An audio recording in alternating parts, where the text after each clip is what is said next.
Hello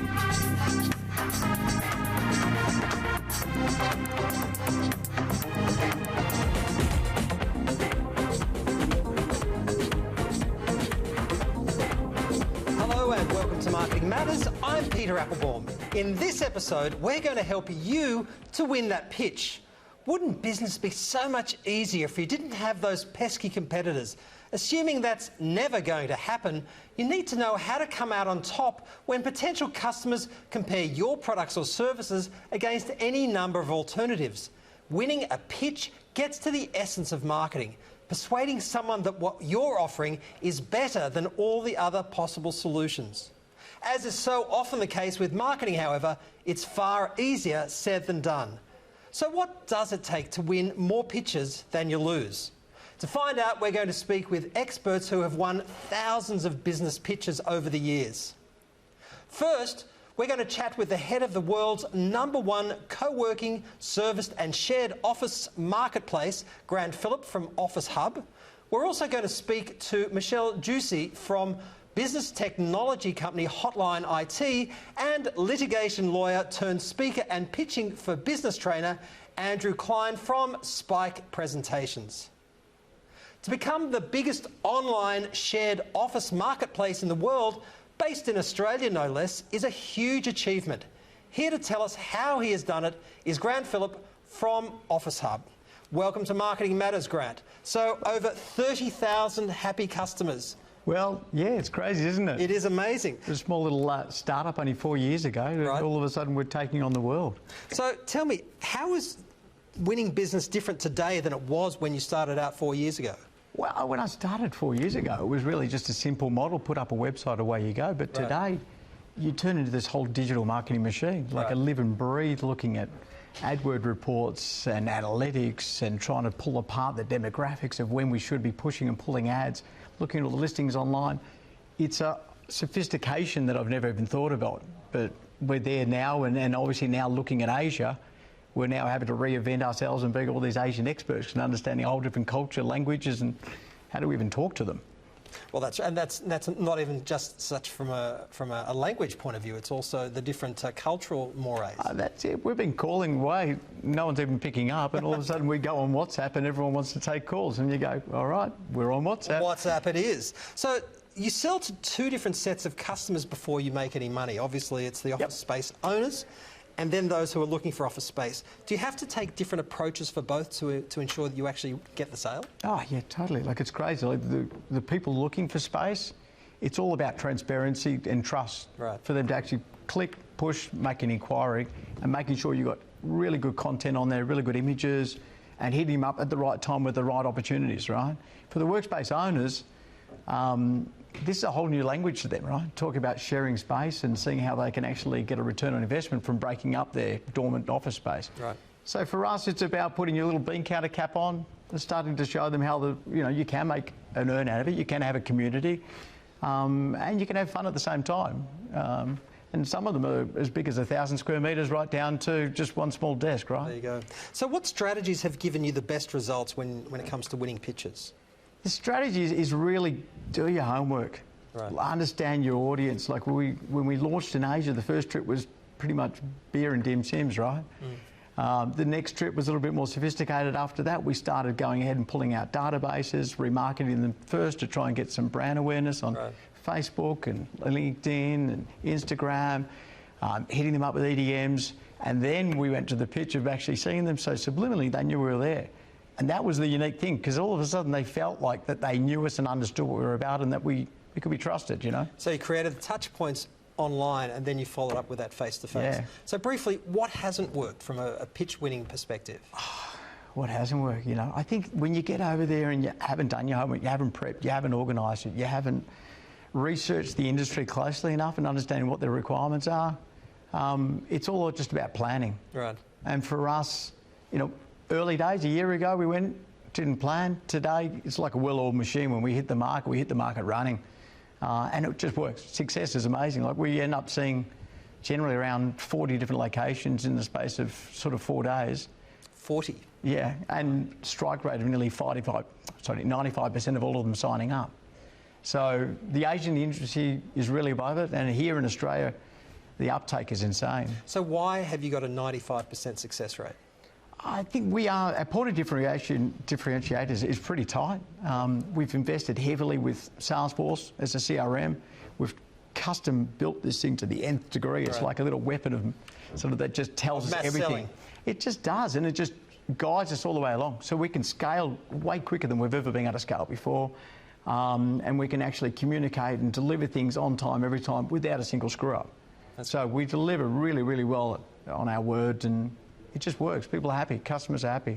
Happy customers, that's the important thing. And I'd like to thank Grant for taking us through what has worked for Office Hub. After the break, we speak to our experts on the marketing panel.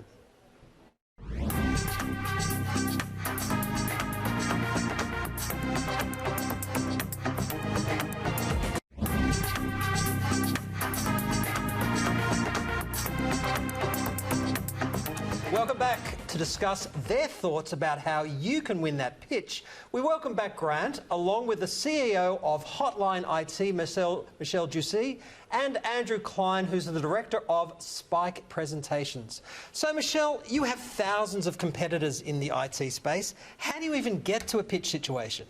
Well, we only pitch to businesses that we know we can add value to. So we target our marketing to businesses that we know, we understand their challenges and we know that we can fix it. We generally differentiate ourselves because there's a lot of smoke and mirrors in our industry, and we educate the clients on how to understand those smoke and mirrors, and so they can ask the best questions. So they're comparing apples with apples. Okay. And Andrew, you speak to a lot of businesses in your sphere. You speak, obviously, you're a speaker, you're an MC, presentation skills, but for our purposes tonight, you do a lot of pitch management. That's right. So what advantages do small businesses in particular have when it comes to pitching for business? I'll give you the main advantage. The main advantage you've probably just seen when you're talking to Grant. Usually the person who's doing that pitch is the owner of the business, and they are the people who have got the most passion. It's them. They give a damn. They give a damn, they're selling themselves, they're selling their soul, they're selling their passion, and that comes across when they're giving that pitch. If you are representing a much larger organisation where you don't have as much skin in the game, maybe you don't have that same level of care and passion and oomph as you hear when you talk to somebody like Grant. The old story, you can balance that against people saying, okay, for a larger organisation, I have more security because they've got more resources, they're not going to go broke. How does that... What's the counterbalance to that from a small business? The counterbalance from that is, as I said, it's probably the fact that you've got the passion. The downside of the larger organisations, often if you're pitching on behalf of them, is that you are fettered by a lot of the marketing, the branding, all of which you might have to follow certain templates that can hem you down. When you're on your own, when you're a small business person, you can do it as you like and you can get the passion across as you like. And that's meaningful to some people but not to others. Correct. Okay. And Grant, is there an ideal way to structure a new business pitch? I think, actually probably no. Okay. That's really helpful. Thank you. Well, because you could basically balance it up. Sometimes I walk in to do a pitch and I look at who I'm up against and I go, hang on a second, this is not exactly what I thought it was going to be. And I need to change my whole entire persona. And I end up being something totally different. Sometimes on the spot? On the spot, yeah, 100%. Sometimes I'll just close the folder and go, well, it's not going to be one of those today, right? But traditionally for me, do your homework, keep it punchy, more Q&A than talking, and keep the text really light, and keep the images and the facts pretty punchy when you're actually giving them any takeaway documents. And realistically, get that sweet online digital presence, because at the end of the day, you can stalk anyone in 5 seconds to work out good, bad or ugly, right? Cyber stalking. So get your digital footprint nice and clean and squeaky, and you generally do all right. Right. And Michelle, what are the first things you should do when you become part of a pitch? Exciting. Now what? Well, I think the big thing people don't realise is the bulk of the pitch actually happens before the pitch. So you've got to do all your research and get to really understand the people you're pitching for, and also what their pain points are, what their challenges are. So really, you've got to do your research. So a bit what Grant was saying, and it's learn, and you need to listen to what they're asking for. And Andrew, what do you tell your clients when it comes to, okay, we've got this pitch, it's so exciting, what do we do now? Keep it as simple as possible. Don't bombard the people that you're pitching to with lots of information. We live in an age where anyone can find information. What they can't get is the passion that you have when you're in the room. What's the manifestation of that? Passion's great, but how does that manifest itself in a pitch? It depends on the person giving the pitch, but ultimately, what is the person buying? They're not just buying a product or a service, they're also buying, in small business land, they're probably buying you. So it's that authenticity, getting your personality across, and exactly as Grant said, having a conversation. Don't be too overly structured. Be in the moment and make it into a conversation. If they like you, if they trust you, they will buy your product or service. It's a decision that they're making, not just with their head, they're making a decision with their heart as well. And you've got to get through to their heart. Not Absolutely. Just their, okay. And Grant, you said in our chat previously you have a 95% success rate with some of the projects you're pursuing. Does it ever make sense to say no to an opportunity? You know what? I weigh it up sometimes, and I go, how much pain versus the gain here? So sometimes we just walk away. We just go, we've hit a nice scalability where we just go, no, it's going to be too much investment. But when it comes to the opportunity, you got to have the big picture, because often we've looked at it and gone, nah, and then you start pulling apart and thinking more about it, and you go, I can make $1 out of this, right? I can make this work. And it really is thinking outside the box and going, are we dead on this, or can it work? And if it does work, how much can it work, and how much can we milk it to everyone's success, you know, for the workspace owner and for ourselves? So we don't normally walk away from any opportunity. There's always success in something, right? There's always $1 to be made. It just depends on how much pain comes along with it. I call it the grief to profit ratio. Does that add up? And so what are your thoughts, Michelle? Do you ever walk away? Absolutely. I mean, there's no point in getting a client that it's just not a good fit. Right. Because then the client's not happy, they're not going to be a raving fan for you. So it ends up being a mistake. So unless we can, like I said before, unless we can add value, we quite happily will walk away from a deal. And you've done that often? We have. Okay. And I'm sure the people you've walked away from are quite surprised by that. Yes, they are, and they respect that decision though, and then we'll quite often recommend somebody that we think can look after their needs better. But I think people respect that, and they're more likely then to recommend you to other businesses down the track. And you probably never regret saying no. That's right. So Andrew, the crowd's on their feet. You've given a fantastic pitch. What are your top 3 tips? How do you sum it up briefly? What do you say? Okay, well, in keeping with my message about less is more, I'm only going to give you 2. Okay. So you're such a contrarian. Generally, I say to people, and I've used this word already, keep it as simple as possible, okay? As short and simple as possible. If you are given 10 minutes to pitch, that's too long. You should be able to do it in 5 minutes with a couple of key messages, not huge amounts of information, key messages. And the second thing I always say to people is pretend that you are pitching to a child. Now, that doesn't mean dumb it down, but it means if you can't explain what you do, irrespective of what industry you're in, if you can't explain it to a child, then it's too complicated. If people want to find out more information, as I said, they can Google it, they can find out. So simple as possible, and without dumbing it down, make those messages friendly and understandable to anyone. Okay. Grant, 1 tip. 1 tip? Understand SEO. You know, like for us... Search engine optimization. Yeah, like it is the future, right? If you don't understand how to get clicks and people coming to you, get digital. So you've got to be super digital, and you've got to be super on top of understanding what drives a bus and how do you get people to come to you. Okay. And Michelle, what's your 1 tip?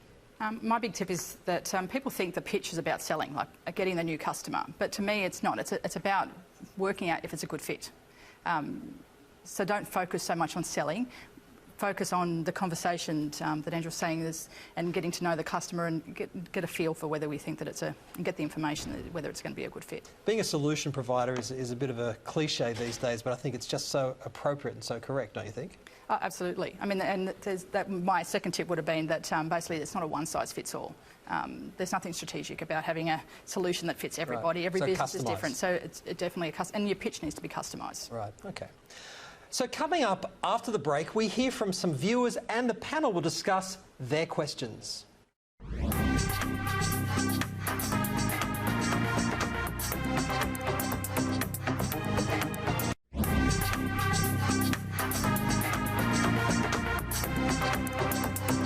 And welcome back to Marketing Matters. We have some viewer questions about this week's topic. And our first caller of the night is Tony Karras. Hi, Tony. What's your business and what's your question? Good evening, Peter, and good evening to your team. I work for a company called Evangen. We have a range of products in hair care called Evolus, and I am the general manager for that company. My question to you, Peter, and to the team, if I may, my career has largely been built around being on the client side, and I often get pitched to small pitches, large pitches, and I often have difficulty at times trying to work out what is effective for my business and what isn't. So how can I get the best information that I need to make an effective decision to ensure that I receive the best outcome via the pitching process? Thanks, Tony. And Andrew, I mean, this is an interesting question because we've been talking about pitching too. This is being pitched to, so putting on the other side of the table. Peter, let me just say I'm aware of the irony of me and Grant certainly answering a question that has to do with hair care products. So maybe you can speak to Tony afterwards. No, to Tony, I would say that we are all time poor. Yep. And it's in everyone's interest, Tony, it's in your interest, and it's in everyone's interest to give the people who are pitching to him, to Tony, less time.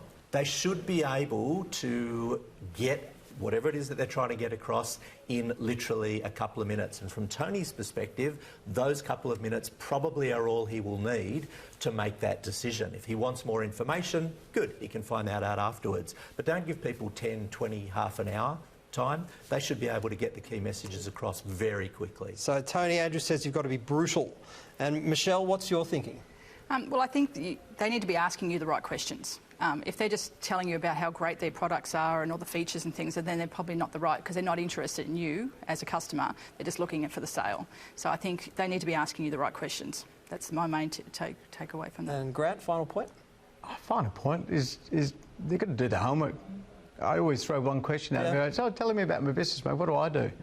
And if they don't know, it's game over, right? Yeah. They're not interested. So that conversation ends pretty quickly. So do your homework. Do your homework and know who I am. Okay, so let's go straight to our next caller now. We have Lisa De Leon on the phone. Hi, Lisa. What's your business and what's your question for the panel? Oh, hi, Peter. I am a registered migration agent and I run a small migration consultancy in Brisbane which provides migration advice and assistance to visa applicants and their families, and also businesses wishing to sponsor overseas workers. I've got clients who are local, interstate as well as international, but my question relates to how can a smaller company like mine win business contracts against larger competitors without eating into our profit margin? Andrew? Yeah, Lisa, I would say to you that the small size is actually your advantage. Just going back to a point that I made earlier on, you are able to capitalise on the fact that you are a small business, which means that you can be more hands-on, which means that it's more personal, whereas large companies perhaps don't have that ability because the person involved in the pitch is not necessarily the person who ultimately is going to deliver the service. So use the size to your advantage, the small size to your advantage. And the passion. And the passion. Michelle? Yes, and I think to a big company, you're a number. So to a small business, us small businesses really value that business. So you're going to get better, maybe really sell that they're going to get that better service. Right. Final word. Look, in our business at Offertab, we're taking on the world, and we're a small little mob in Margaret Street, right? But it's all about being nimble and quick and ambitious and just being polished to what you do. Right. And you do all of that and do it really well, you'll succeed, because people will see through all the fluff from the big boys. But if you fail in one little area, they'll eat you up. Okay. I'd like to thank Tony and Lisa for their calls, and I'd also like to thank Grant, Michelle and Andrew for their time and insights on this week's panel. And now to our marketing tech segment. This week we're discussing how video can fire up your business. And here's your host, Susan Werkner. If you are looking to fire up your business, then here is a powerful example of how a simple video helped to turn a $1 sale into a $1 billion business in under 5 years. In 2012, the subscription razor blade service Dollar Shave Club took audiences on a hilarious walk through their warehouse and poked fun at the little annoyances every male shaver can relate to. This video marketing classic took a boring topic and made it entertaining. It has now been viewed over 25 million times. As this small business grew $1 and one razor blade at a time, it attracted the attention of one of the giants of the consumer marketing world, Unilever, which acquired Dollar Shave Club for $1 billion. Not a bad outcome for a small company powered by short but entertaining video. So what are the benefits of using video for your business? Firstly, audiences love to watch video. YouTube is one of the world's most popular websites and it's growing exponentially. In fact, 98% of internet users say they've watched a marketing sales video to learn more about your product or service before deciding to buy. Second, video helps you with search engine optimization. Great news for getting the attention and clicks of potential customers. Next, you can make a compelling video for free just by using your smartphone. And finally, video helps build that all-important trust with your audience. The more you let your audience get engaged with you and your personality and product, the more trust they'll have in your company and what you're selling. So how can you create your own successful video? There are a number of software tools that can help you get your video up in a matter of minutes, and some are even free. For example, Biteable provides free video templates for you to mix and match, ensuring that you have video that suits your audience. Promo and Magisto are also worth checking out. And what's the secret sauce for creating a video which will build your brand, audience and sales? Authenticity. By creating a video that is emotionally engaging and provides ways to solve common problems, you can capture the hearts, minds and dollars of your customers. And that's all for now. And remember, whoever you are and whatever your business needs, we're here to help you. Next week, we will be discussing how to sell when you can't sell. Please email us if you would like to be one of our call-ins. And remember to send in your thoughts and questions and feedback to feedback@marketingmatterstv.com. Thanks for watching Marketing Matters, and we'll see you next week.